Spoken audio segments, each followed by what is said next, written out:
Bueno, pues muchas gracias a todos por estar aquí. Como acaba de decir Olad, esta sesión se va a grabar, con lo cual, ojo con lo que decís. Nosotros intentaremos tener ojo y vamos a hacer una hora, vamos a intentar ajustarnos a una hora de duración. Vamos a hacer primero como cuatro presentaciones, ¿no?, de 4 destacados inversores en Venture Capital y luego vamos a tener una parte importante Q&A, ¿no?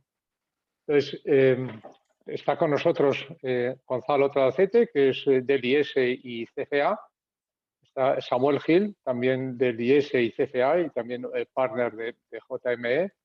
Gonzalo, partner de Faraday. Y luego tenemos una oveja negra, que es Aquilino, que ni es del IES ni es CFA, ¿no? Pero no pasa nada, porque él es de Harvard y es ASCRI. Entonces, hemos decidido... No soy ese, debo decir. No soy ese. ¿Ah, no? ¿No? Bueno, al final las ovejas negras triunfaremos y dominaremos el mundo. Eso, el futuro es vuestro, ¿no? Entonces, vamos a empezar, si os parece, porque Aquilino, como miembro destacado de esta industria y como presidente de ASTRI, nos repase un poco qué es esto del Venture Capital y qué tamaño tiene y qué es esto como activo y si hay de esto también por aquí en España. Y luego pasaré a ir preguntando a cada uno de los demás miembros de la mesa preguntas concretas de un poco cómo es la vida de un Venture Capital y cómo se gana un poco de dinero en esto, cuando se gana.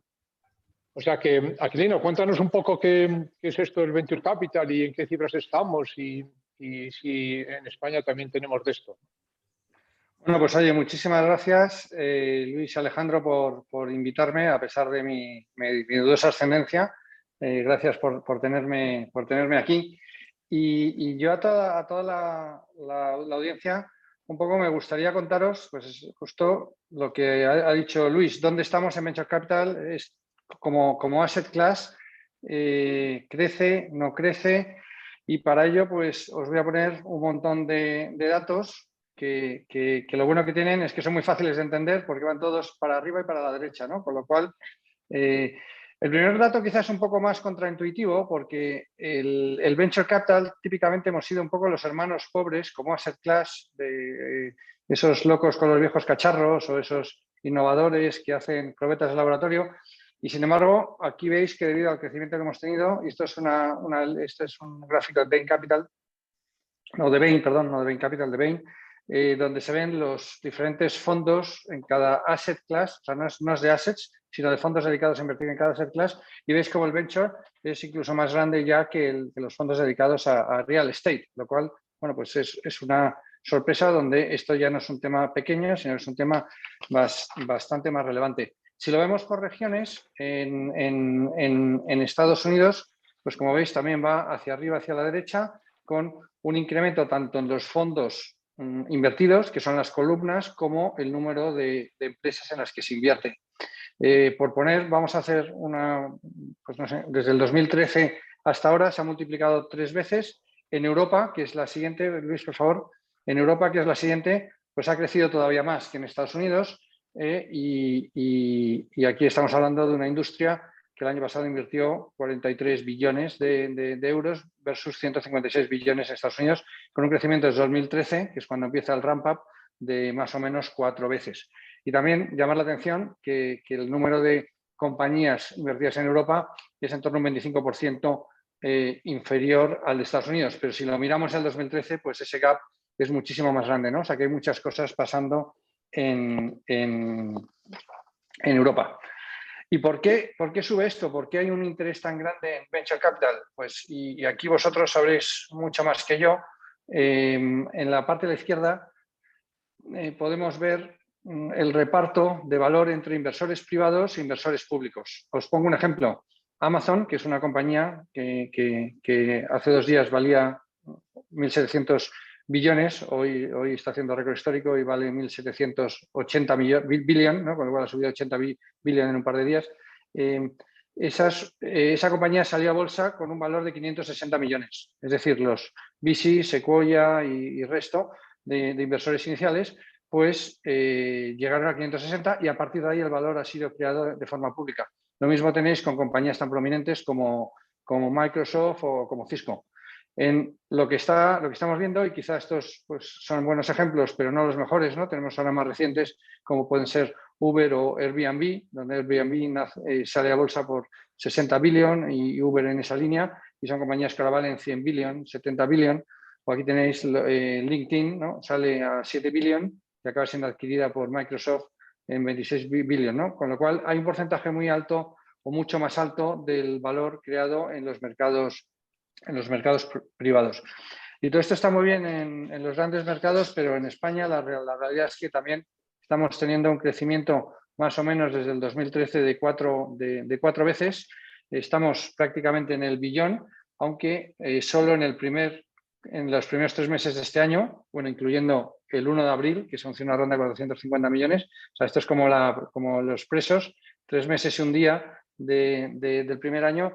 Hemos hecho 1,5 billones en inversión en 4 o 5 compañías, ¿no? Lo cual, bueno, pues vemos que en España también están pasando muchas cosas. Y sobre todo porque veníamos de un entorno donde había muy poca gente invirtiendo, pues Luis entre ellos, donde había muy poco dinero y eso ha tenido como consecuencia que, Luis, si pasas a la siguiente, que España pues ha sido uno de los hubs o mercados donde más se ha crecido en los últimos años, ¿no? ¿Y esto por qué ha sido? Pues ha sido, bueno, pues porque, sobre todo, pues porque hay más emprendedores y lo vemos en esta slide. Cuando nosotros empezamos en el 2012, pues no había ninguna ronda de más de 5 millones. En el 2013 hubo 3, ¿no? En el 2014 hubo 4, en el 2005 empezó a haber más, hasta donde estamos hoy. Y esto es un testamento al trabajo de muchos emprendedores que están haciendo compañías cada vez más grandes, cada vez más globales y con cada vez más ambición. Vemos cada vez más emprendedores de segunda vuelta, con lo cual ya, digamos, se han comprado su casa, tienen dinero para vivir y ahora ya no quieren hacer una compañía para venderla, quieren hacer una compañía para hacerla grande y eso, bueno, pues atrae capital, ¿no? Y esos emprendedores, pues al final, que son la materia prima, pues tiran de los inversores y como os decía, de una industria que tenía medio billón de activos under management, en el 2012-2013 hemos pasado ya a una industria que solo en VC pues tiene por encima de 2,5 billones y lo que es importante, tiene bastante pólvora seca para invertir. Y España, como os decía, es un país que se está posicionando como un buen sitio para invertir. Casi todo el dinero está entrando de fondos internacionales y es un buen sitio para invertir porque las compañías españolas son muy eficientes en capital porque bueno, pues los costes son más bajos, sobre todo desde el punto de vista de talento técnico. El talento pues en España tiene un coste mucho más razonable que en otros mercados, incluso europeos. La calidad es media alta, con lo cual competimos de primera mano con gente de fuera y sobre todo el personal técnico es más estable, ¿no? Samuel y yo hemos compartido compañías en Silicon Valley, Palo Alto y recuerdo una que nos decía que el gran fracaso es montarla en Palo Alto, ¿no? Porque la gente cambia de compañía a compañía en el momento en que las opciones que les dan hacen el primer vesting y se cambian por más salario y más acciones, ¿no? Y la realidad es que la calidad de las compañías es extremadamente alta y solo que tenemos pocas, ¿no? Pero, perdonad por hablar de mi libro, pero yo le he vendido una compañía, y bueno, si se está grabando no lo puedo decir, pero he leído que hay un periódico que dice que hemos vendido una compañía Apple, que no puedo confirmar ni desmentir, pero la realidad es que Apple, con la base de esa compañía, que es una compañía de inteligencia artificial en un entorno muy sofisticado de entender vídeos, va a montar todo su centro de desarrollo de inteligencia artificial en Barcelona y contratará pues un porrón de ingenieros locales, ¿no? Lo cual, bueno, pues es testamento o es prueba de que esto funciona. Y al final nosotros estamos aquí no para invertir, que es un poco la parte fácil de nuestro negocio, sino para desinvertir.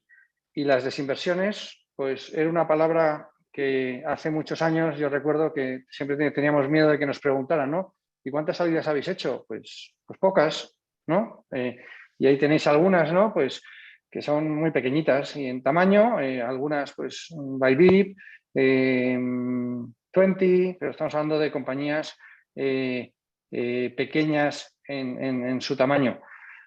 Ahora lo que estamos viendo es que se sale de muchas más compañías y los tamaños han subido de forma importante, ¿no? Tenemos ahí a Jesús Encinar y su equipo con César y Fernando, pues que han conseguido darle varias vueltas a Idealista, FreePick, 250 millones, Cover Wallet, esa también es nuestra, 250, bueno, es quizá un poco más, Privalia, 500 millones, Social Point. O sea, aquí hay compañías grandes con compradores muy sofisticados y que una vez que se compran, pues no se convierten en parte fundamental de los adquirentes.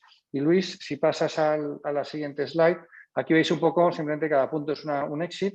Hemos cortado en 500 millones, porque a partir de ahí pues tienes obviamente MásMóvil, Idealista, eDreams, que es un IPO por encima, pero como veis cada vez hay más salidas y al final eso es lo que genera liquidez y lo que genera que los inversores estén contentos y repitan en el activo.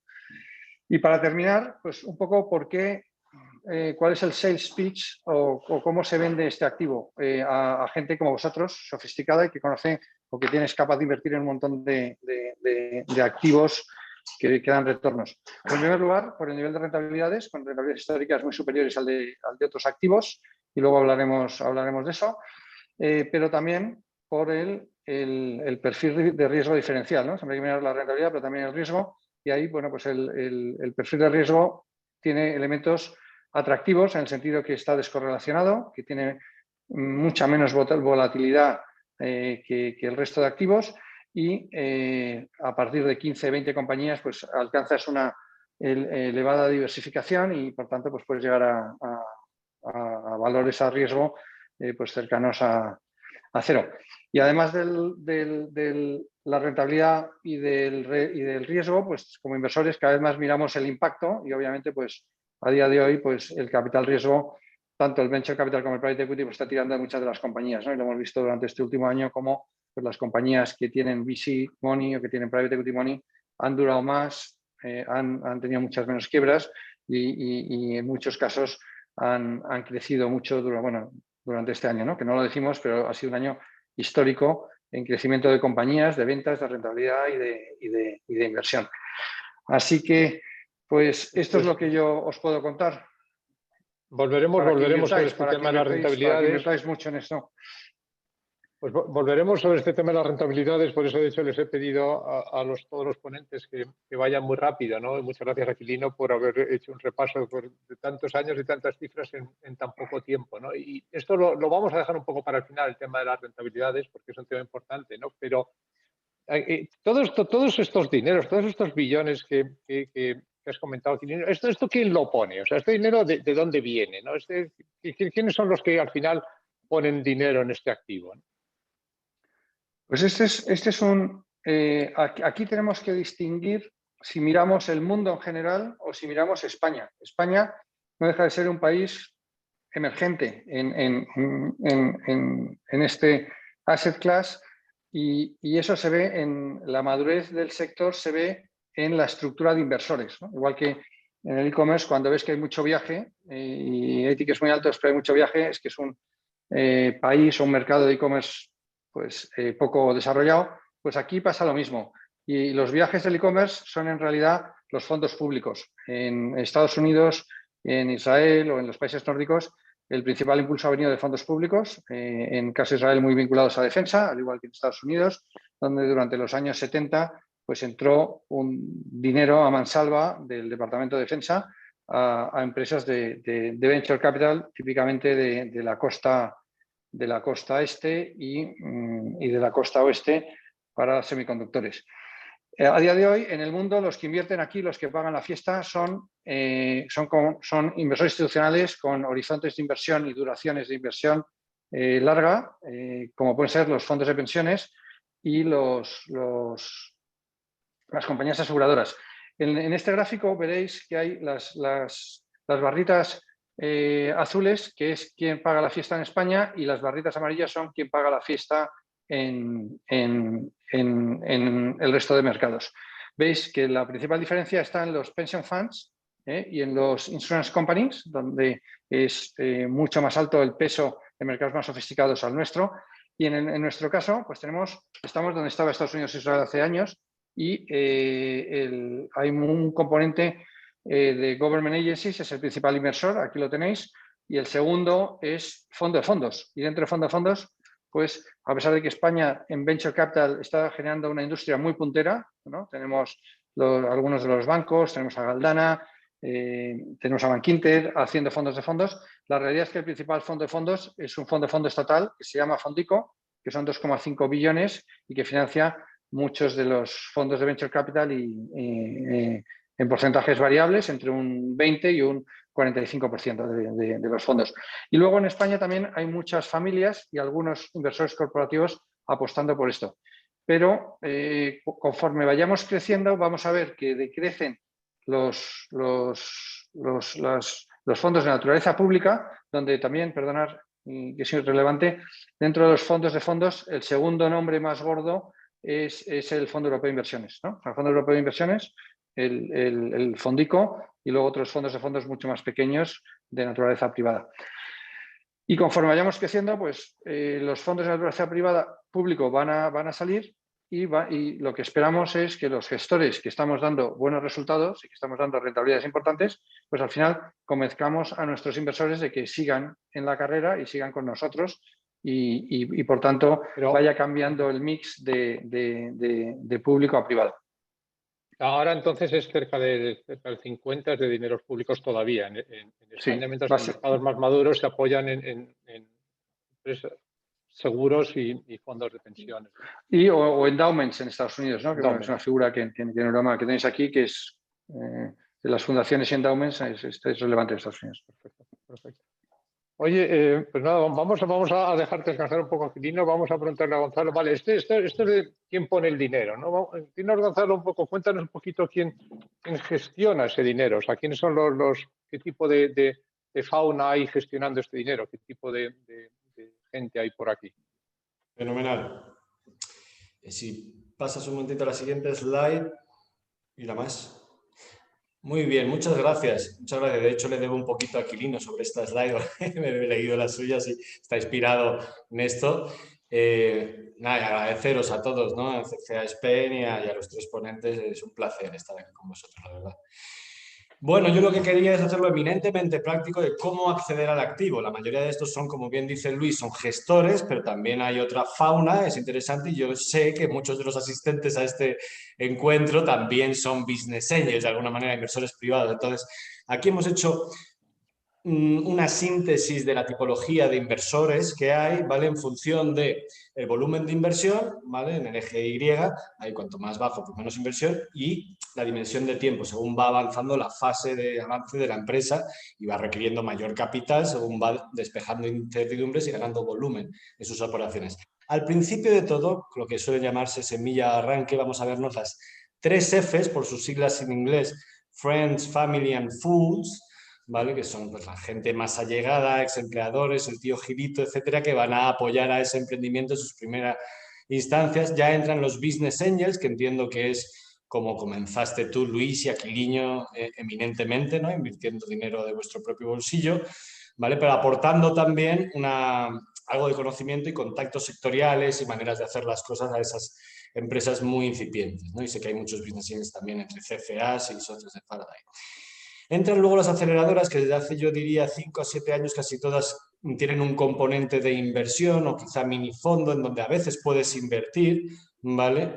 Y entran en una fase muy, muy, muy temprana también, muchas veces sin siquiera ingresos.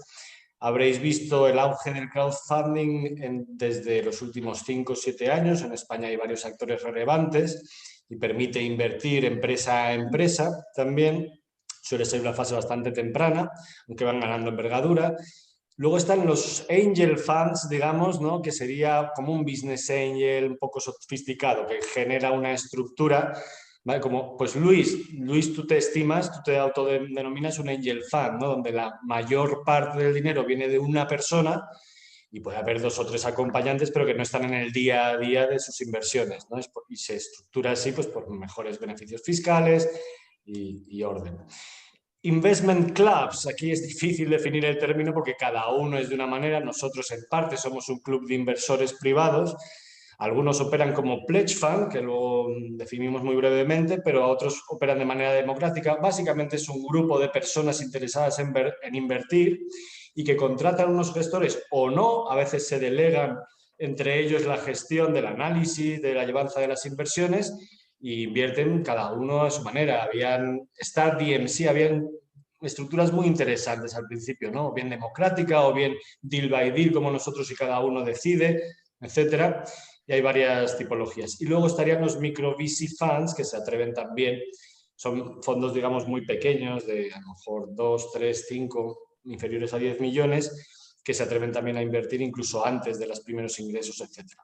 Avanzando ya un poco y entrando en las primeras rondas con gestores profesionales y que pueden mover ya más dinero, 300, 500, 1 millón, ¿no? A partir de estas series, a ver, el límite está ahí entre serie A, serie B, serie C, pero serían los fondos de capital riesgo, que es el actor principal, digamos, los 4 ponentes dirigimos fondos, Angel Funds, tal, pero son fondos de Venture Capital, suelen ser fondos de compromiso en donde se desembolsa durante un periodo de inversión y luego se recupera lo invertido con creces idealmente durante el periodo de desinversión.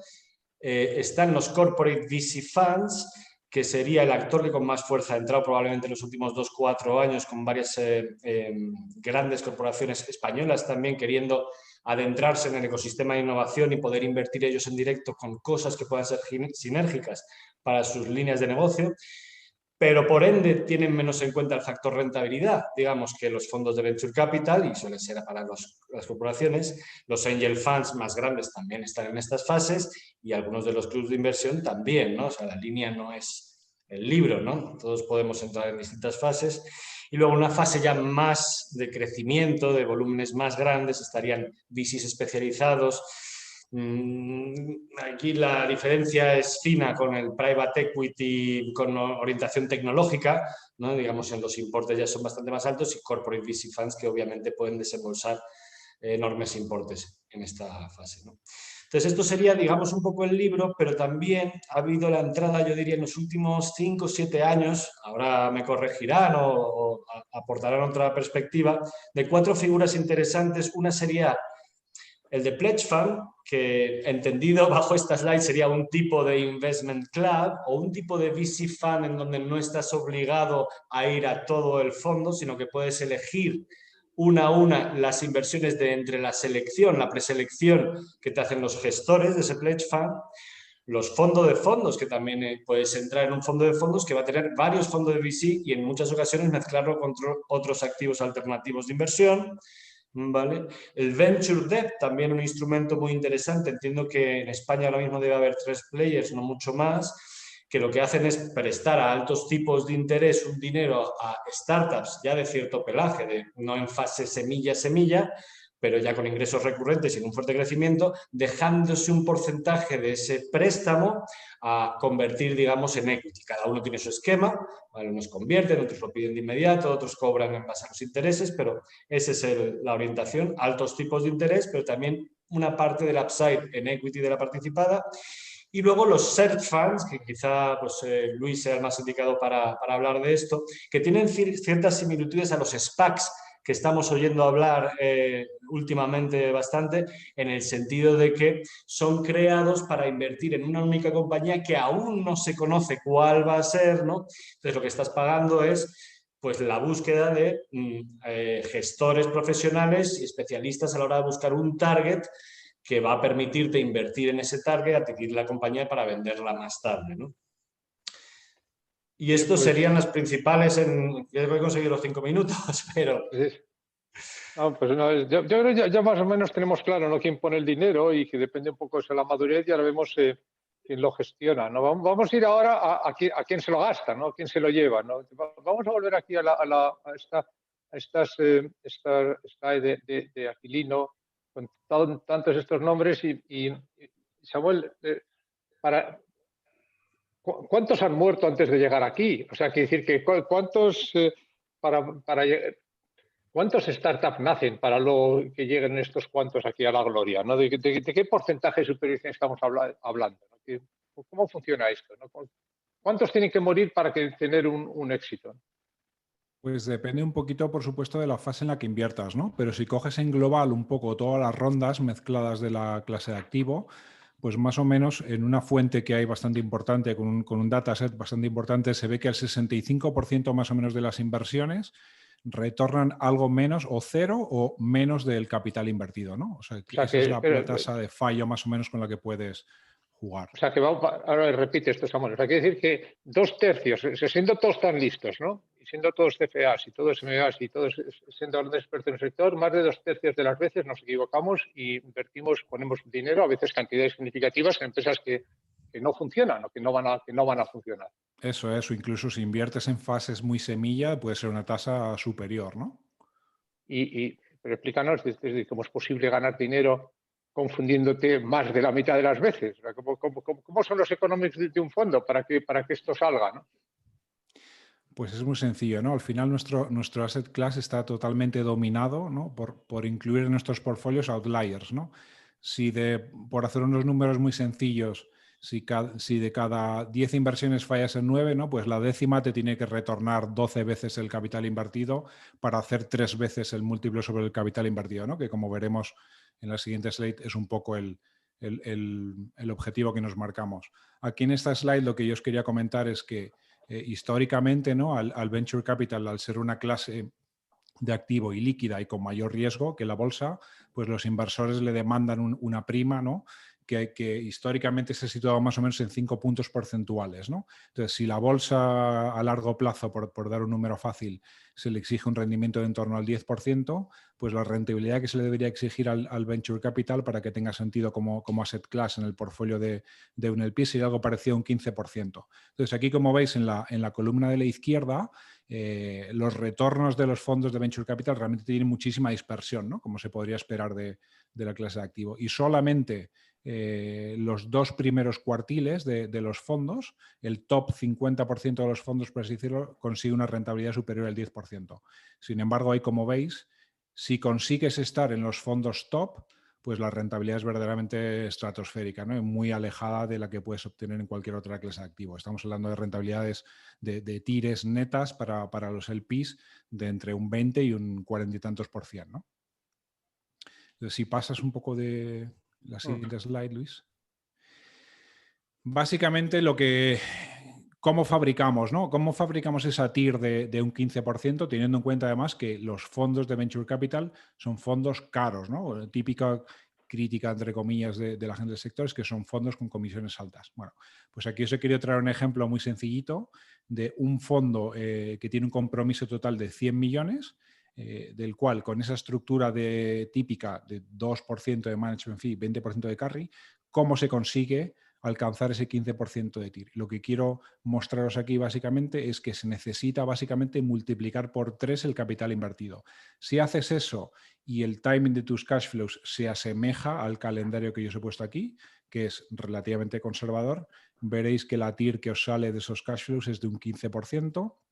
Y el múltiplo neto para el inversor básicamente es de 2,1 veces. Si haces eso, si consigues multiplicar por 3 el capital invertido, a poco bien que lo hagas con el timing de los cash flows, puedes estar bastante tranquilo de que vas a conseguir esa rentabilidad objetivo para tus inversores. Ahí, como veis, en la fila de arriba, pues he supuesto que el fondo paga un management fee fijo del 2% sobre el compromiso, cosa que es conservadora, no suele ser el caso real. Luego veis también que el capital entra de forma lineal.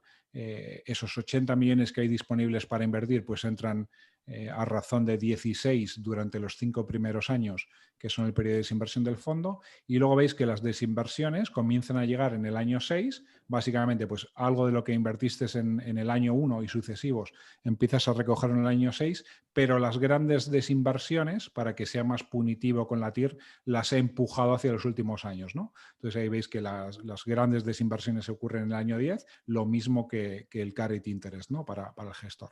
Entonces, si haces todo esto más o menos bien, como decíamos, pues obtienes ese 15%, ¿no? Que es lo que un inversor en esta clase de activo, como capital allocator, pues es a lo que debería aspirar.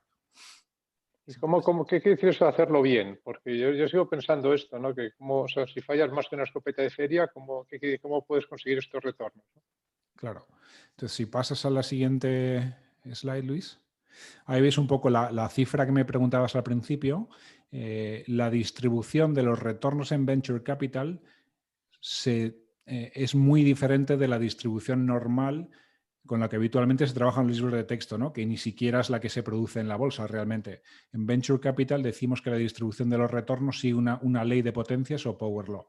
Eso significa, como veis ahí, que la mayor parte, la infinita parte de las veces nos equivocamos, un 65% ni siquiera recuperamos el capital invertido.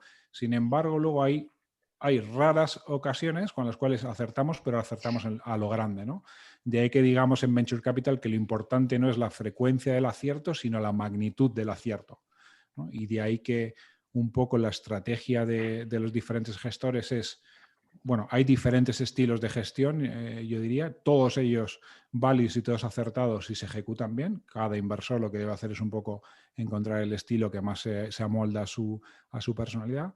Pero todo esto consiste en cómo capturar alguno de esos compañías que están a la derecha, ¿no? en los retornos, ¿no? Que veis ahí que ahí está capado en el gráfico en 50x, pero si pasas a la siguiente slide, Luis, podemos ver que en tecnología de vez en cuando se producen cosas, resultados verdaderamente extremos, ¿no? Coinbase salió a bolsa, no sé si la semana pasada o hace 2 semanas, ¿no?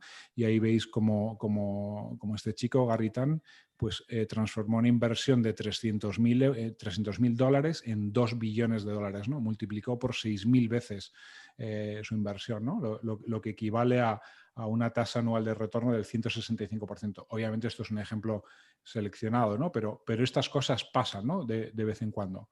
Entonces, un poco la estrategia de cada inversor es cómo maximizas la probabilidad de que en tu portfolio encuentres una compañía de estas, ¿no? Y obviamente, un poco otra de las cosas muy importantes en Venture también es que el tamaño de tu fondo dictamina tu estrategia, ¿no? Y para fondos, un fondo de 50 millones no necesita exits de este calibre para retornar ese 3 veces el dinero invertido, ¿no? Ni muchísimo menos. Pero de alguna manera lo que tienes que tratar de hacer es encontrar este tipo de compañías. Pero si tú tenías, Samuel, unos cálculos que yo recuerdo que eran muy interesantes sobre, supongamos, si tienes un fondo de 100 millones, ¿qué tipo de exits tienes que tener para que te salgan esos números? Sí. Sí, está demostrado que es muy difícil llegar a devolver esas 3 veces el capital invertido si no tienes al menos una compañía en el fondo que te devuelve lo que es el tamaño de tu fondo, ¿no? Que el momento, si tengo un fondo de 100 millones, yo quiero en el exit obtener al menos 100 millones por esa compañía. O sea, tienes que buscar una empresa que te devuelva todo el fondo de una vez. Eso es. Si tienes una compañía de ese estilo, estás bastante bien encaminado a lo que decíamos, ¿no? A conseguir esos retornos del 15% de TIR neta o 3 veces el capital invertido. Si no tienes esta compañía que te retorna el fondo, es bastante complicado con las tasas de fallo que hemos visto que logres llegar a esos números. ¿Vale? Y por supuesto, bueno, con eso consigues un 1 por y los otros claro, normalmente, sí. Yo normalmente divido las compañías del portfolio como en 3-4 bloques. Más o menos en la etapa en la que yo invierto, que es similar o quizá un poquito más temprana a la que invierte Quilino y un poquito más tardía a la que invertís tú y Faraday, yo estimo más o menos que 1/3 de las compañías voy a perder todo el dinero, otro tercio de las compañías voy a recuperar el capital invertido y con el otro tercio es con el que voy a fabricar todo el grueso de los retornos, ¿vale? Entonces voy a tener pues una compañía o dos, como te decía, que me retornan el fondo entero y luego otro grupito de compañías, de 3-5 compañías que al menos me van a retornar 1/3 del fondo, cada una de esas compañías, ¿vale?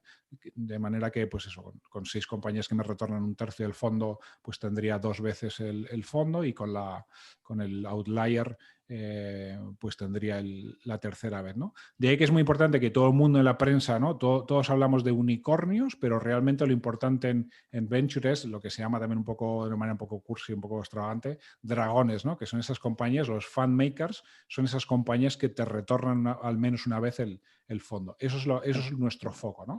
Que no tienen por qué necesariamente ser unicornios, ¿no? Si yo tengo un fondo de 50 millones y en el momento del exit tengo el 10% de una compañía de 500 millones, pues eso es un fund maker para mí, ¿no? Y es el tipo de compañías a las que apunto, por así decirlo.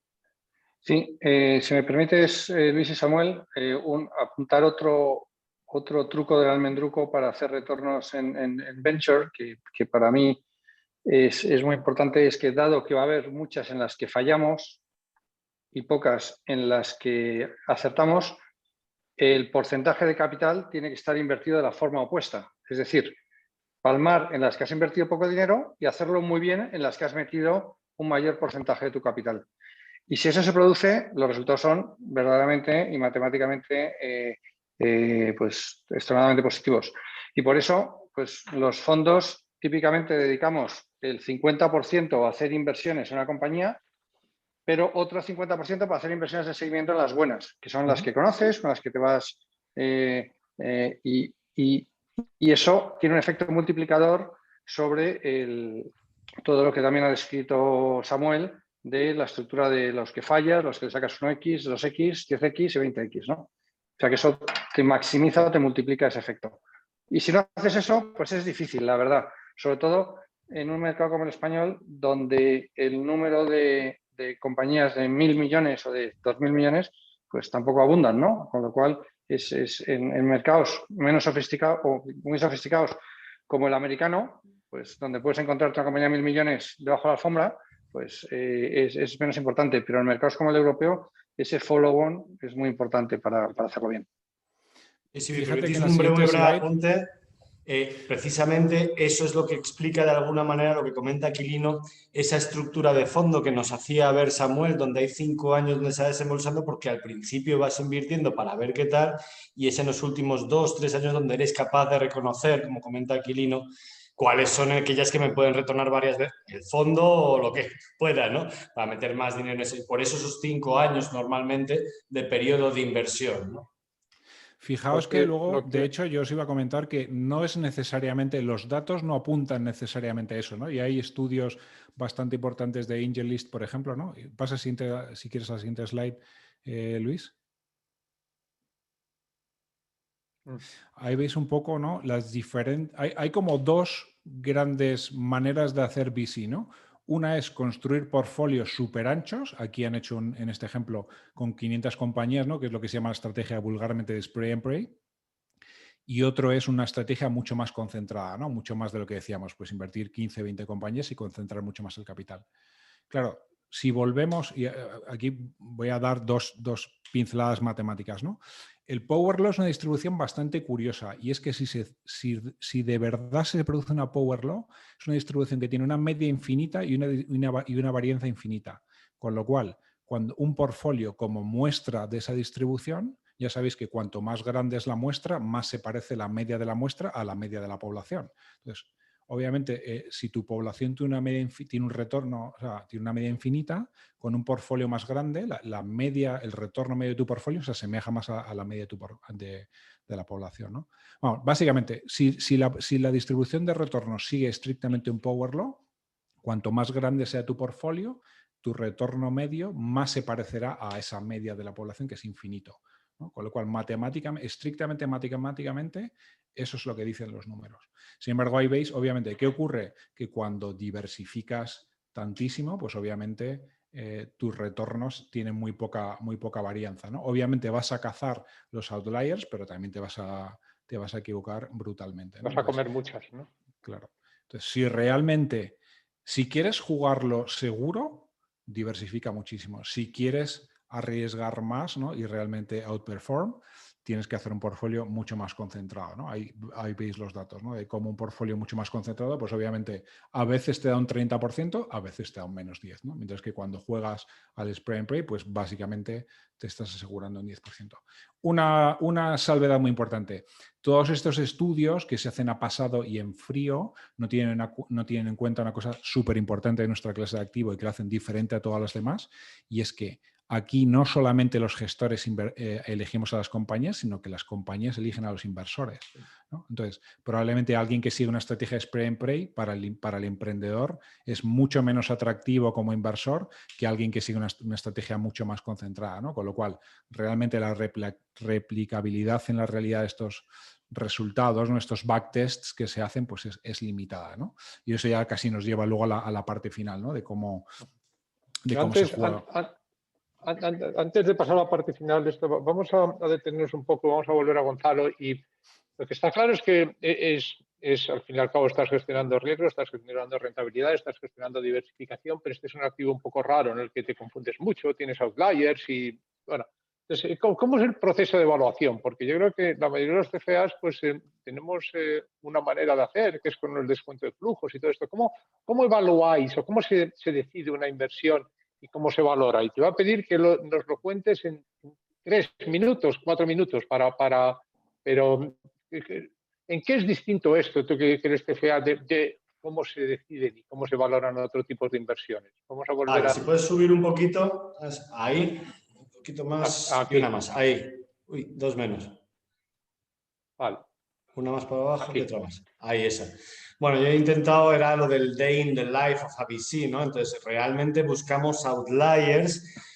Bueno, algunos CFAs y tal, bueno, intentamos todos ser muy estructurados, pero realmente cada uno sigue, porque cada uno tiene su tamaño de fondo, tiene su experiencia y buscamos outliers. Muy estúpido sería que tuviésemos todos la misma metodología, ¿no? Pero pongo la mía para que se pueda debatir un poquito. Nosotros buscamos ampliar al máximo el funnel de entrada de proyectos. La semana pasada analizamos, hemos recibido 614 proyectos en el primer trimestre del año, ¿no? Entonces, todo eso hay que tener la capacidad de ir muy rápido por ello. Entonces, hay que tener unos criterios de filtrado. Cada uno, de nuevo, tiene los suyos. Nosotros, en nuestro particular, no invertimos en nada que aún no facture. A veces invertimos con los 400 primeros euros facturados, pero nos da mucha información esa facturación en muchas ocasiones para nosotros como, bueno, pues un enfoque cuantitativo de filtrado y asegurarnos de que eliminan unos riesgos de producto, de que saben correr, sino volar, de que podemos llamar a clientes, etcétera. Pero una vez, y luego también el filtrado es que la operación obviamente encaje, que no pidan ni demasiado ni demasiado poco dinero, que no haya factores excluyentes para nosotros, bien éticos, bien del tipo de activo que están dedicados a promover como startup, para luego ya aquellos que pasan el filtrado entrar a evaluar. Evaluar, lo primero que nosotros hacemos es un análisis cuantitativo. Entonces, en un momento dado incluso teníamos prohibido decir qué hacían en una primera fase, ¿no? Queríamos ver esas cifras, queríamos ver lo que se podía ver en cuanto a las métricas de recurrencia, de márgenes, de diversificación de canales de captación, etcétera. Entonces, tenemos nuestra metodología, nuestra plantilla, PIG y métricas, tal y como ellos la ven. Y si nos gustan esos números, por supuesto el concepto de negocio, la web, pero antes de una primera reunión es cuando pedimos esa primera reunión. Pasamos a un análisis cualitativo, ya pasan bastante pocas empresas, no nos metemos en producto, servicio, el modelo de negocio, pero entendiendo bien, como decías tú, Luis, no cómo pasa por el PIG, sino por cómo pasa por el balance y cómo pasa por el flujo de capital circulante, si es necesario, donde pues, muchos emprendedores se pierden en esa fase, ¿no? Mercado y competencia, equipo promotor, marketing y ventas, claro, en función de la startup incidimos más en un aspecto o en otro. Y si todo eso nos sigue gustando muchísimo, con ya reuniones personales con los managing directos, además del analista, pasamos a una fase de negociación, que no es únicamente negociación, sino que sobre todo nosotros nos gusta mucho llamar a los clientes. Invertimos en bastante B2B software, pero por ejemplo estamos invirtiendo en una B2C, pues llamamos a 2 socios que sabemos que saben mucho del sector, les pagamos un mystery shopper, nosotros hacemos otro. Entonces realmente intentamos en todos los B2B llamar a los clientes y ver cuál es el valor real para ellos, el potencial upselling, la relación, y nos metemos ya en un apartado más incluso personal, no únicamente llamando a clientes, sino a ex inversores o lo que toque, ¿no? Y luego en esa última fase es donde negociamos, cerramos la valoración, etcétera, ¿no? El pacto de socios es muy importante. Si queréis, paso muy brevemente también por lo que es la valoración, ¿vale? Por aquí, ahí también buscamos multiplicar por muchas veces nuestra inversión. Entonces, pues algunos de los presentes de esta mesa hemos comentado, dicen, no es un tema de invertir a 2 o invertir a 3 o invertir a 4. Es un tema de si esto puede valer 100 o 200 o 500, si no lo sabemos, ¿no? Entonces, la valoración de entrada no es tan importante como en otros tipos de activos, donde es crucial, ¿vale? Hay mucha más flexibilidad negociadora, sobre todo cuanto antes entra y más dinero pones en cuanto a la ronda total en la que participas, y muchas diferencias entre actores donde pues 4 personas de esta ponencia van a pensar sobre valoraciones distintas en una misma empresa y todos estamos desde hace bastantes años en este activo para ser España, ¿no? Los principales métodos de valoración que todos los CFA reconocerán es el descuento de flujos de caja, pero aquí tenemos el problema de qué tasa de descuento aplicar, cuál es el riesgo adecuado para esta empresa cuando acaba de nacer realmente y es disruptiva, innovadora, etcétera. Y la otra que conoceréis todos bien es la valoración por múltiplos, ¿vale? Que, bueno, pues se suele hacer en ventas, EBITDA, métricas intrínsecas de su industria, pero aquí las magnitudes de entrada son demasiado pequeñas normalmente para valorar por múltiplos. Para mí uno de los mejores o más interesantes métodos que utilizamos, hacemos un quick check, es el Venture Capital Method, que mezcla ambos. Básicamente, una vez has estudiado y trabajado bien ese plan de negocio con el emprendedor, si te crees magnitudes en el año 4, 5, 6, donde crees tú que puede ser un buen año para la venta, ahí es buscar animales económicos de magnitud parecida que hayan sido vendidos en los últimos 3, 4, 5 años y que puedas hacer un análisis de múltiplo y traértelo, ¿vale? El valor de esa desinversión en el porcentaje que te aplique a una tasa de rentabilidad mínima exigida para ti, como gestor del fondo o como business angel o como lo que toque, ¿no?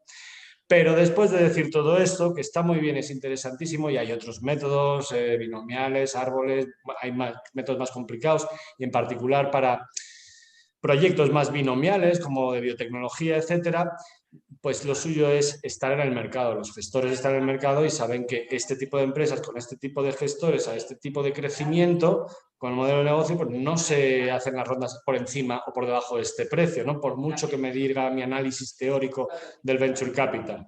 Y por último, muy importante, claro, no es lo mismo invertir en una empresa a 5 millones de valoración que una empresa a 10 millones de valoración donde tienes una doble liquidación preferente, es decir, si van mal las cosas te devuelven a ti antes que a nadie 2 veces tu inversión. Entonces, claro, las valoraciones que vemos muchas veces en prensa, lo que no se ve son las cláusulas económico-políticas que se han firmado debajo. Claro, pueden cambiar significativamente la valoración gracias a cambiar, hacer una simetría de pagos en caso de buenos o malas circunstancias, ¿no? 3 minutos y pico. Pero... Gracias. Muy bien. Oye, pues vamos, si os parece, a ver, entrar. Vamos un poco retrasados, con lo cual vamos a ver si podemos hacerlo de una manera rápida, pero al final aquí todos somos inversores, ¿no? Entonces aquí estamos para buscar rentabilidades y para tener rentabilidades. O sea, que vamos a volver a empezar la vuelta y volvemos a Aquilino. Y Aquilino, ¿cómo está de rentabilidades este activo, ¿no? En unos minutos, porque aquí sí que me gustaría que después de que dijeses tú un poquito el planteamiento general, que cada uno de nosotros, si quisiera, pues dé un poco su opinión también y luego ya pasamos al turno de preguntas. Entonces vamos a buscar aquí, porque yo creo que tenías tú preparada también unas cuantas ideas. Aquí sí. A la siguiente, esta, si queréis, no la explico, que es un poco las principales métricas, pero vamos directamente a la rentabilidad del asset class, ¿no? Este es un estudio que hemos hecho con BCG en ASCRI y que podéis encontrar en nuestra página web para bajarlo de forma gratuita. Es un estudio magnífico, está mal que lo diga yo, pero es la realidad, se ha hecho muy concienzudamente y tiene un objetivo muy claro, que es movernos en lo que hablábamos antes de la sofisticación del mercado. Queremos que gente que no está invirtiendo en esto y tiene mucho patrimonio invierta en esto, típicamente los fondos de pensiones y las aseguradoras. Entonces, es un estudio hecho con ese objetivo, ¿no? Entonces, aquí veis un poco pues, la comparativa de la rentabilidad entre Venture Capital, Private Equity, expansión, Private Equity Buyout, renta variable, activos inmobiliarios y renta fija europea. Tanto a 10 años como a 15 años. La metodología, pues hay 27 líneas de footnote, pues este es un gráfico muy complejo de hacer. Pero aquí veis y cómo la industria ha estado por encima del 15% en Europa. Si vas a la siguiente. Y aquí tenéis tanto en Private Equity Expansión como Private Equity, no en porcentaje, no en tasa interna de retorno, en TIR, sino en múltiplos sobre el capital invertido. Es decir, cash on cash, yo meto 100, pues ¿cuánto me vas a dar de vuelta? Veis que los LBO están dando en torno al 3%, perdón, a tres veces el dinero en casi todas las regiones. En Private Equity de expansión, pues Europa ahí está por detrás del resto de regiones. Y aquí veis que en Norteamérica y el resto del mundo lideran los retornos en el múltiplo de capital invertido. Y el resto del mundo es típicamente China. El gran porcentaje es China, que tiene unos resultados muy buenos últimamente, y Europa está haciendo en su primer cuartil un 3,5 y en su segundo cuartil un 2 veces, ¿no? Que más o menos coincide con ese 3X que describía antes Samuel. Aquí hay un punto muy importante y que yo creo que no ha salido en la slide que ha puesto Samuel sobre las diferentes estrategias de pues, spray and play, de hacer un portfolio muy amplio de muchas compañías, una cantidad similar, o hacer uno más concentrado. Igual que ahí se veía que había una varianza en los retornos muy importante, aquí es importante ver que si miráis la diferencia entre invertir en el bueno o en el malo, es muy relevante, ¿no? Lo mismo que pasa con las compañías, pasa con los gestores. Aquí es un negocio donde la media es muy mal consejero. Entonces hay gente que lo hace muy bien y hay gente que lo hace muy mal, ¿no? Y luego pues hay los medio pensionistas. Pero la realidad es que la diferencia entre elegir a alguien que lo está haciendo muy bien, y muy bien significa primer cuartil, primer decil, versus el resto, es como la noche y el día, ¿no? Entonces, por eso el retorno del VC también hay que segmentar muy bien sobre qué tipo de gestor está utilizando ese dinero, porque la dispersión es verdaderamente muy importante. Y para terminar, si pasas al siguiente, en este documento pues dimos por primera vez la rentabilidad o la TIR neta que ha sacado el ICO, que como es el mayor inversor en la categoría en España, y de los fondos en los que ha salido con una TIR neta del 18%, de su cartera de fondos de todos es el 13%, y de la TIR neta estimada de los activos, es decir, que son fondos todavía haciéndose, pues tiene un 11%, ¿no? Y ahí veis pues otros números similares de grandes inversores en Francia, Italia o en el contexto de Europa, como que hemos visto antes. Entonces, bueno, pues como terminar diciendo que, bueno, esto es un activo pues muy rentable, con una gran dispersión de retornos en las participadas, pero también, como decía, en los gestores, que permite diversificar, que permite descorrelacionarse del riesgo, y ahora pues estamos viendo justo ahora con un gran elemento de ser contracíclico, ¿no? No me sale la palabra contraclicidad, o sea, de ser contracíclico. Y ya está. Lo abrimos a preguntas, si os parece. Vamos un poco retrasados, pero Samuel o Gonzalo, ¿queréis apuntar algo? Porque yo creo que sí que hay aquí muchas cosas que apuntar sobre esto de los retornos y sobre algunos de estos estudios, ¿no? Pero Samuel, Gonzalo. Creo que Aquilino ha tocado los puntos clave, ¿no? Lo que decía, es súper importante entrar en los fondos buenos y está demostrado que hay mucha persistencia en los retornos.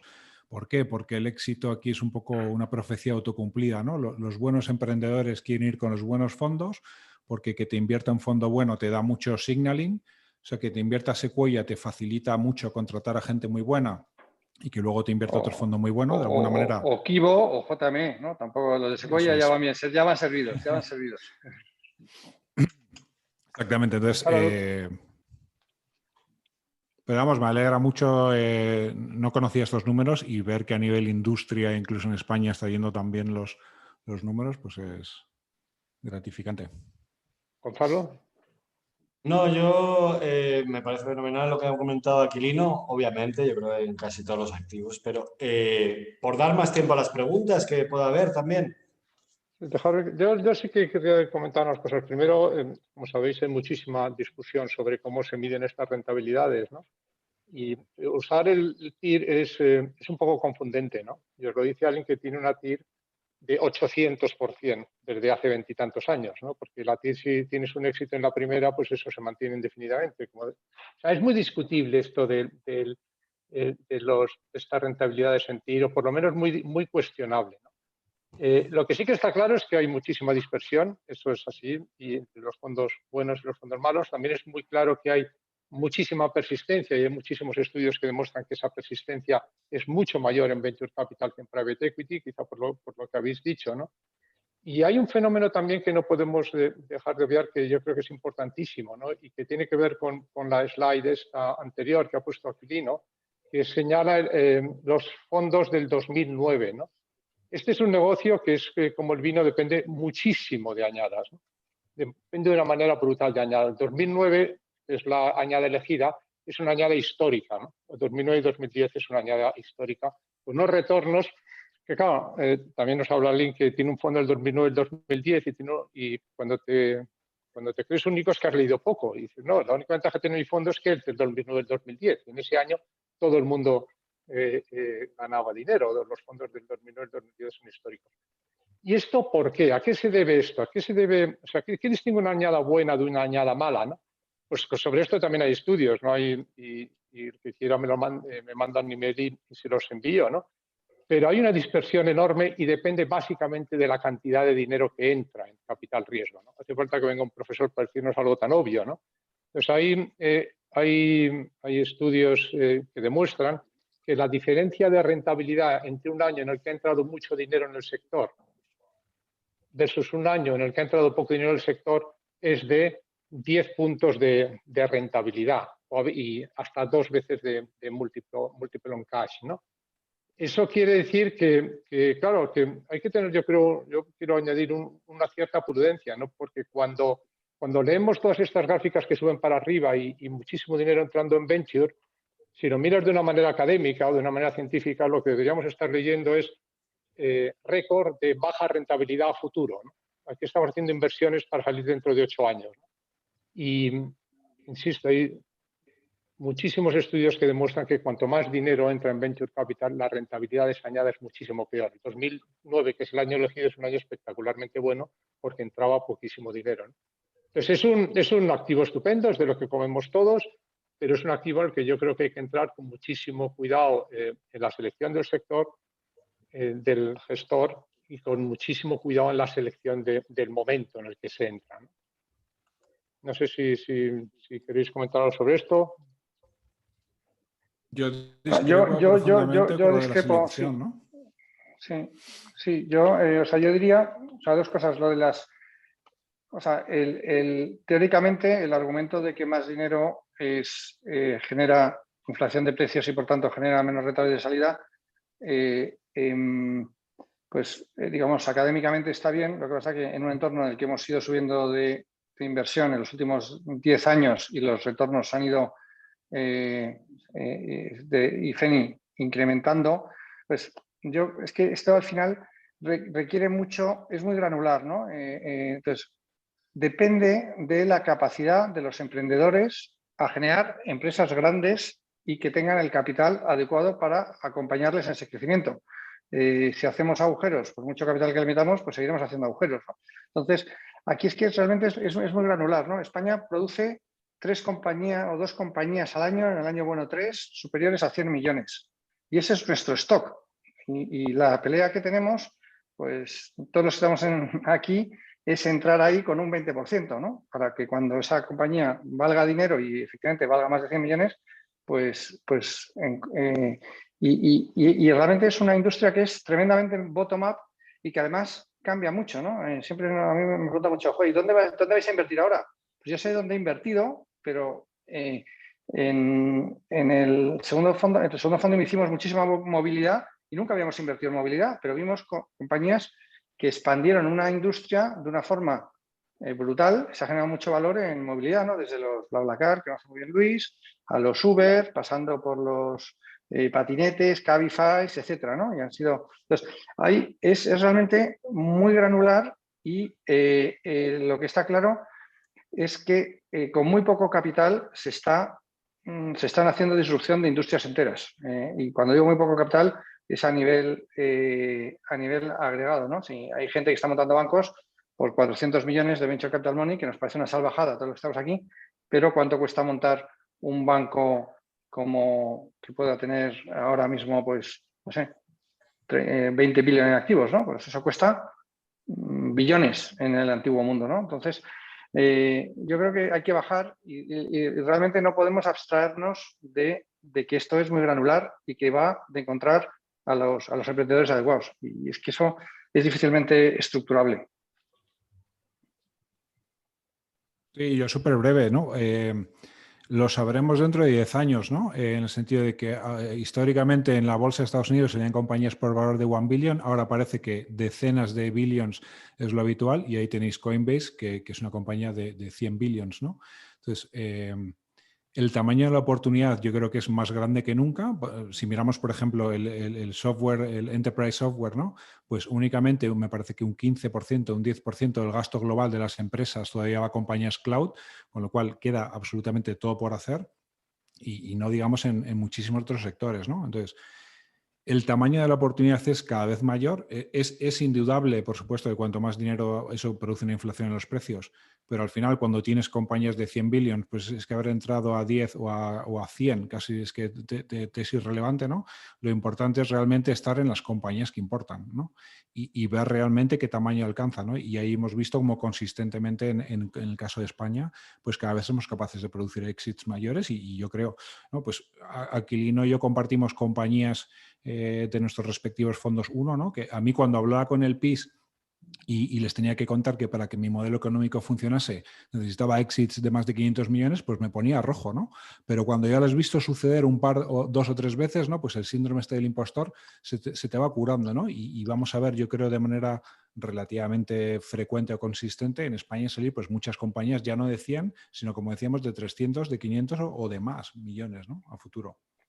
Sí, un poco por compartir los retornos de Kibo, que nunca es una cosa que nunca mencionamos, ¿no? Siempre hablamos en abstracto, pero yo creo que hay que bajar a... Pues nosotros en el primer fondo, que es un fondo del 2012, ahora mismo estamos en un valor de 2,5 veces el dinero, hemos devuelto otro 55% del fondo y es un fondo que vamos a acabar en el próximo año pues en el torno de las 4 veces el dinero, ¿no? ¿Por qué? Porque tenemos 2 compañías que nos van a devolver, o ya nos han ido devolviendo, ¿no? Poco a poco, en cash.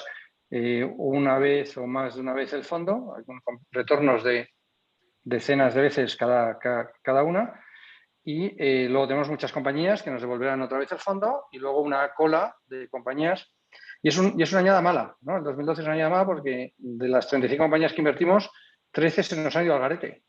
El fondo 2, que es 5 años posterior, bueno, y el primero tiene una TIR del 17%. El fondo 2, que es 4 años superior, tenemos 21 compañías, es el doble de grande, 71 millones, tenemos la mitad de compañías, o casi la mitad, 21, de las cuales solo se han ido al garete 2, y tenemos 5 compañías que nos pueden devolver el fondo. Alguna de ellas ya, a día de hoy, tenemos ya un 2 y pico % X y un TIR del 27%. Entonces, la oportunidad es que es enorme, pero hay que ser muy selectivo. Lo que decía el modelo de cloud en el mundo, si coges el 15% de todo el IT spending de todas las compañías, sale un número gigantesco. Antes se repartía entre decenas de miles de compañías, ahora se va a repartir entre 200 o 300 compañías. Entonces, o lo mismo en retail, donde antes el retail había un Corte Inglés en cada país, pues ahora ya eso ya no hay. Ahora hay unos señores que se llama Amazon y capta todo, ¿no? O otro señor que se llama Alibaba en otro rincón del mundo. Entonces, esa concentración nos mete una pelea de meternos en las compañías que siendo muy pequeñitas, cuando nosotros entramos, pues tienen capacidad de llegar a ser grandes. Y ese es el juego, ¿no? Y es un juego pues, muy complejo y muy de detalle, la verdad, muy de detalle. Oye, y un apunte más, porque yo no estoy del todo en desacuerdo. Básicamente, como CFAs o como académicos, sí que buscamos poder basarnos en hechos pasados que nos prueban de alguna manera.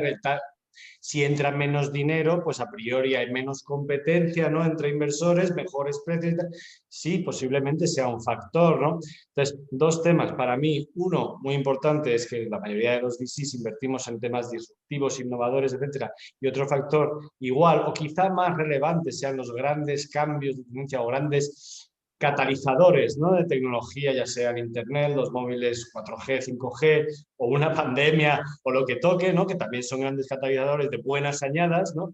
Y segundo, y ya un tema más estadístico, econométrico, es que también el ecosistema o la industria en sí era esto. Entonces, en cuanto a la muestra que representaba con respecto a un entorno 15 años más tarde mucho, mucho, mucho mayor y que, como decía Aquilino, ha cambiado mucho, ¿no?, en la industria en sí, pues a lo mejor no es tan representativo eso como único factor, ¿no? El importe que se invierte, ¿no? Cuanto menos importe, a priori puede resultar en mayores rentabilidades a los 9, 10 años, ¿no? Que también debe ser un factor, obviamente, ¿no?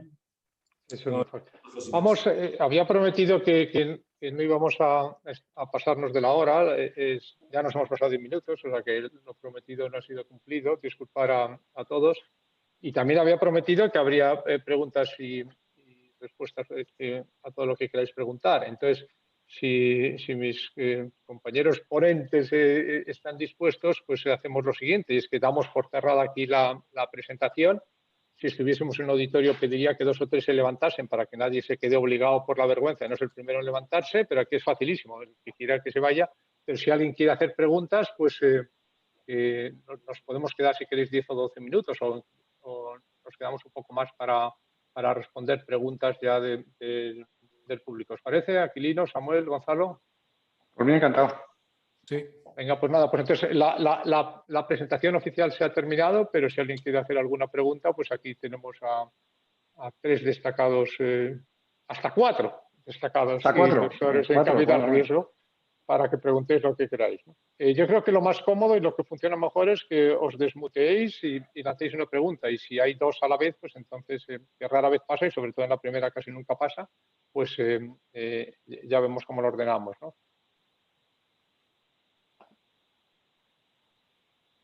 ¿Alguien quiere hacer alguna pregunta también en el chat? No sé si las has visto. ¿Ah, sí? No, yo no estoy mirando el chat. En el chat que están preguntando, pues responde tú entonces si quieres. Vais a enviar la presentación. En estos momentos tenemos que ver qué se puede enviar y qué no, ¿no? Igual hay alguna slide que tenemos que mandar un link en vez de la slide, porque hay celos en estas cosas, pero vamos a intentarlo, ¿no? Si quiere preguntar, yo voy a ir mirando el chat, pero el que quiera que... Venga, yo tengo una pregunta. Soy Alejandro Rodríguez Carmona. Alejandro. ¿Hasta qué punto todos estos retornos están influenciados por la situación actual de los mercados públicos, donde vemos valoraciones que, bueno, no sé yo si tienen demasiado sentido? ¿A quién quieres preguntar? Porque te vamos a dar respuestas distintas. Pues el positivo y el negativo. El positivo primero, que no soy yo. ¿Estás muteado, Aquilino? Que yo creo que todos coincidimos con que las valoraciones actuales son, por decirlo de manera adecuada, challenging, ¿no? Y que mantenerlas, cuando estamos hablando de valoraciones de 40 a 50 veces revenue, pues revenue.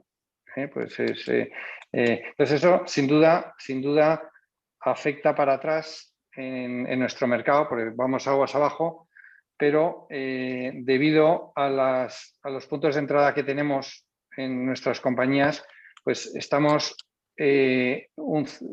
algo protegidos, ¿no? En el sentido que lo que pase tan arriba pues nos afecta menos. Sí nos afecta a potenciales exits, sí nos afecta a momentum de mercado y sí nos afecta a cuál es nuestra esperanza de valor de exit. No solo que nos la compren, sino a cuánto dinero.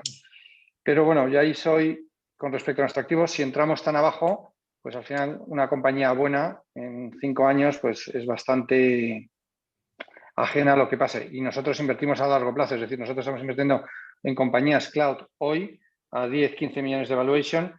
Si Snowflake está a 80 billion, a 70 veces revenue, pues lo que tenemos que hacer es que en 5 años nuestra compañía sea buena. Y ese es el foco. Es un poco pintoresco, ¿no? Estamos completamente de acuerdo. Lo que también es cierto es que cuando se habla de la rentabilidad de este activo, pues se habla de 2 cosas, que es la slide que no hemos podido hacer, el DPI, que es el dinero que realmente han devuelto, y otra cosa es el TVPI, que es la valoración que haces de tu cartera. Y la valoración que haces de la cartera en Venture Capital, pues es en gran medida aplicación de múltiplos que coges de mercados organizados. O sea, cuando sube la bolsa, no suben las compañías, pero sí suben la valoración de las carteras de todos los fondos de manera con una correlación de 1 a 1, porque estamos utilizando múltiplos que salen de ahí. Entonces, los que utilizan múltiplos de mercados organizados... Ahí estamos protegidos, porque EFCA, ILPA, las actualizaciones son por última ronda, donde ha habido un tercero, con lo cual, justamente por eso decía en una de las slides que tienes menos volatilidad, porque estás un poco ajeno al mercado. Si llevas 3 años sin valorar tu compañía o sin tener entrada de capital de tercera compañía, sí que tendrías que hacer lo que dices tú, pero en principio nosotros lo tenemos a valoraciones de última ronda lideradas por un tercero con un porcentaje significativo de la compañía y que ha sido en los últimos 12 meses, ¿no? Eso es un poco el... Y ahí la bolsa, pues por eso, no nos da... En private equity sí que hay mucha más volatilidad por eso. Porque y las valoraciones... Y las valoraciones de esas rondas tampoco están tan influenciadas. Sí, la del éxito ya está a una envergadura suficientemente grande, pero las valoraciones de esas rondas en las que vais poniendo más dinero, las que vamos poniendo más dinero, no están tan influenciadas por la situación particular, momentánea del mercado, ¿no? Bien. Vamos a ver qué más preguntas hay. Y hacer más preguntas, voy a mirar a ver si hay alguna más. Uy, esta es buenísima. No sé, si quizá Samuel se va a responder. ¿Cómo afecta la inflación a este tipo de activo? Samuel, o Aquilino o Gonzalo. Yo esta no tengo respuesta. Tampoco. Yo creo que en general, ¿no? El equity es un hedge muy bueno contra la inflación, ¿no? De hecho, parece que es la mejor clase de activo para protegerse de la inflación, ¿no? Sí. No sé decir, es desde luego un poco por lo mismo que decíamos antes, ¿no? Por las valoraciones en las que entramos y demás, la macro es la última de nuestras preocupaciones. Hay millones de cosas que nos preocupan antes, ¿no? Conflictos entre socios, riesgo de mercado, riesgo tecnológico. Que se vaya un cliente. Eso es, de verdad que la macro es ruido de fondo para nosotros. Bottom up, decía Aquilino. Decía yo que anteriormente, yo no sé si estábamos juntos en ese momento o qué, pero que estaba prohibido decir qué hacían por no enamorarte, por no estar perjudicado por las tendencias que escuchas, lo que funciona, lo que no funciona. Miremos los números y realmente bottom up, ¿no? Entonces, claro, pues no nos fijábamos en la inflación. Si hay otra pregunta, si alguien tiene alguna pregunta, que dispare directamente. Yo, si no, iré leyendo las que veo en el chat. Hola, buenas tardes. ¿Me oís, no, José? Sí, perfectamente. ¿Me oís? Sí, ¿qué Mm. tal? Soy Jaime. Oye, una preguntilla. Samuel ha compartido un montón de datos muy interesantes de aciertos, ¿no? Outliers y demás, pero en plan rápido, porque si no sería muy larga la respuesta de los tres.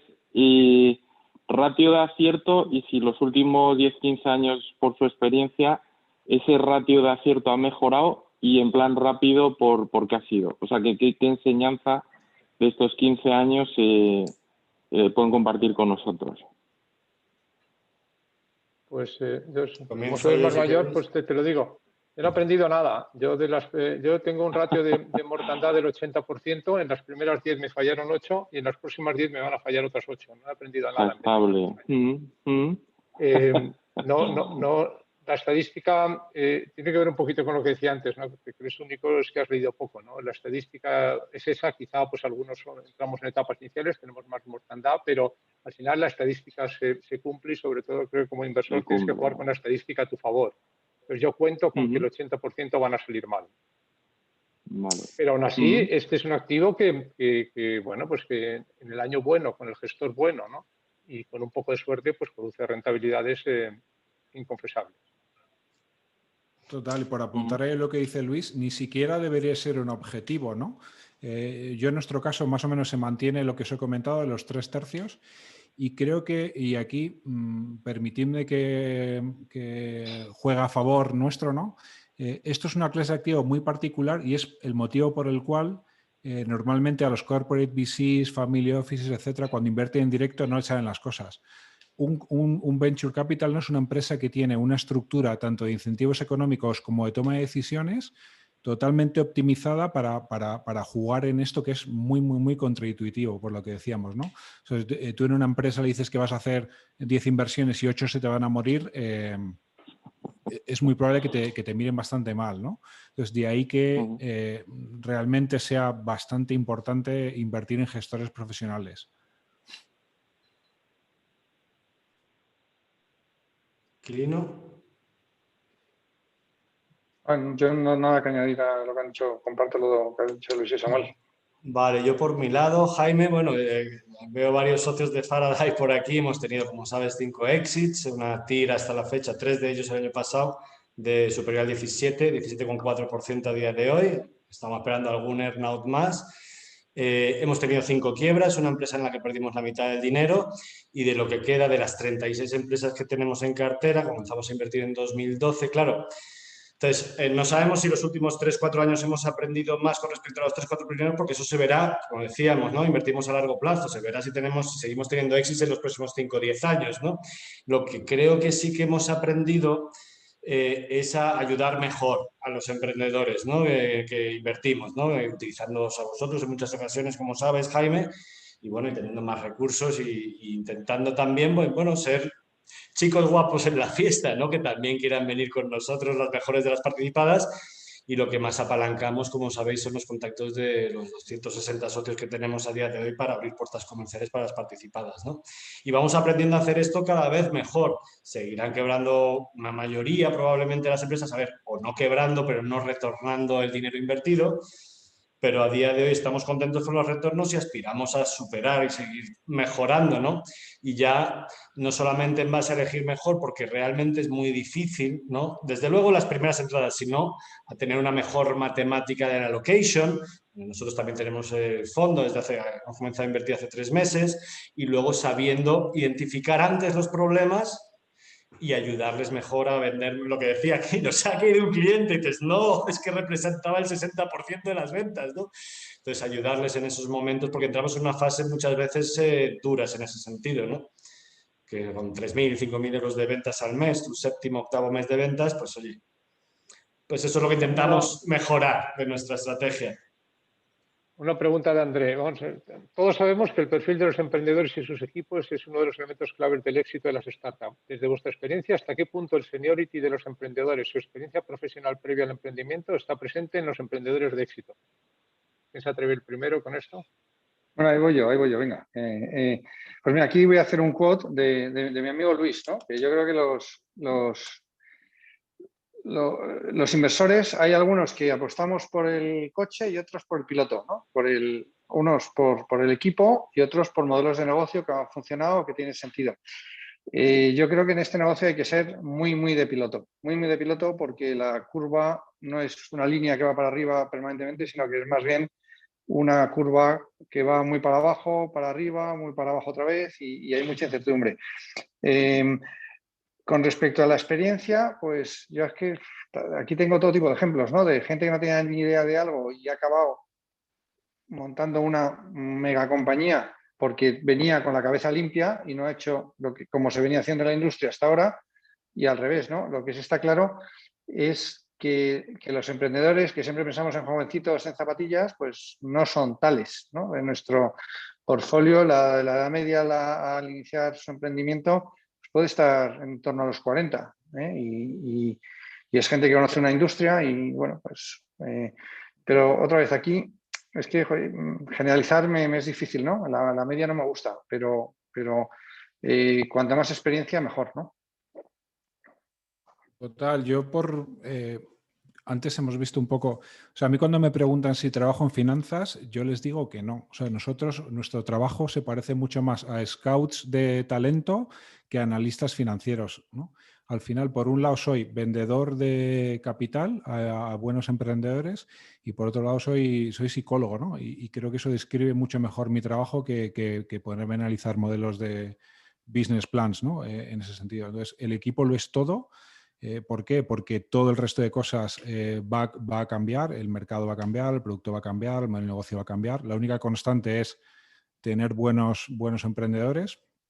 Y al respecto de lo de la experiencia o no, yo diría que sí, especialmente en B2B. Para nosotros lo más importante es entender muy bien el insight, ¿no? ¿Cuál es la historia que ha dado origen a la compañía? ¿Por qué alguien se percata de que hay una oportunidad de montar una compañía en torno a algo, ¿no? Y ya sea en B2B o en B2C. Para nosotros eso es el factor esencial. Y obviamente muchas veces eso te viene cuando conoces muy bien un sector y tienes experiencia, ¿no? Pero otras veces, como dice Aquilino, especialmente en B2C, ¿no? Es gente que viene con una mentalidad muy fresca, que mira precisamente las cosas sin ningún tipo de sesgo, y son los que consiguen algo porque no sabían que era imposible, ¿no? Como dice la frase esta. Yo quería añadir, o más que añadir, no, perdón, repetir lo que ha dicho Aquilino porque es muy importante. La edad media de los emprendedores de éxito en Silicon Valley, ahí donde hacen las películas de los chicos con capucha, es más de 40 años, ¿no? O sea que hay de todo, ¿no? Y quizás más peliculero el caso del chico con capucha que deja la universidad, pero la estadística o los estudios lo que demuestran es que el emprendedor normalmente, el emprendedor medio, si se puede hablar de medio, el emprendedor más frecuente, no de medio, el emprendedor más frecuente es un emprendedor que conoce un sector y que encuentra en él una oportunidad, ¿no? Yo no sé si tenemos más preguntas, estamos a las 8:25, no me atrevo a pedir mucho más tiempo de los ponentes, pero si alguien tiene una última pregunta, que la diga ahora o... Soy Mónica Gordillo. Quería haceros una Mónica. preguntita. ¿Qué tal? ¿Cómo se está afectando o cómo se está integrando el tsunami de la sostenibilidad en vuestra industria? ¿Afecta tanto al caso de las venture capitals o todavía queda muy lejos? ¿Los institucionales? Aquilino, estás mute. Perdonad. Bueno, yo creo que es un tsunami, ¿no? Y la descripción es adecuada, ¿no? Nosotros tenemos dos clientes, unos son los emprendedores, otros son los inversores, y los inversores han decidido de forma unánime y con mucho peso que tenemos que ser sostenibles. Y oído cocina. Y además yo creo que esto también está generando bastante oportunidad de negocio con compañías nuevas que están emergiendo y lo vemos casi como una oportunidad, ¿no? En todo el tema logístico, donde estamos, por ejemplo, PAC, pues ha tomado una importancia dramática, ¿no? Ya no puedes entregar con una Mercedes-Benz o una Ebro del año 70, sino que tienes que hacerlo con una moto eléctrica recién comprada y con un señor que esté bien uniformado y con un buen salario. Lo estamos viendo en mercados financieros, ¿no? Nosotros tenemos Clarity, que es una compañía que intenta identificar el impacto de portfolios públicos sobre determinadas variables. Y eso se hace a través de una plataforma SaaS. Entonces yo creo que sí, es un tsunami y nosotros al menos nos lo creemos porque genera, además de porque nos lo dicen nuestros inversores, porque vemos que hay muchas oportunidades que van a salir ahí. También los emprendedores, ¿verdad, Aquilino? O sea, también los emprendedores son enormemente sensibles a esto. O sea, que en efecto aquí sí, estamos es verdad, un poquito sí, pillados por los dos lados. Aunque quisiéramos, nos lo tendríamos que tomar en serio, que queremos tomarnos en serio. No, efectivamente, aunque es difícil escapar. Pero sí, es verdad, muchos emprendedores antes venían diciendo que querían cambiar el mundo porque querían construir una empresa de 7 billion, ¿no? Ahora te dicen que quiero cambiar el mundo porque quiero que determinado colectivo esté beneficiado, ¿no? Y lo cual, bueno, pues al final es bonito también, ¿no? Que no es only about, no solo sobre dinero, ¿no? Sino también hay otras variables, ¿no? Es más entretenido. Pues es una estupenda nota para terminar. Muchísimas gracias, Samuel, Aquilino, Gonzalo, y esperemos que algunos os hayáis llevado una cierta idea de qué es esto que hacemos en esta esquina de los activos alternativos, que es el Venture Capital. Pues, muchas gracias y nos veremos por el CFA o por ASCII. Gracias. Gracias a vosotros. Hasta luego. Muchas gracias.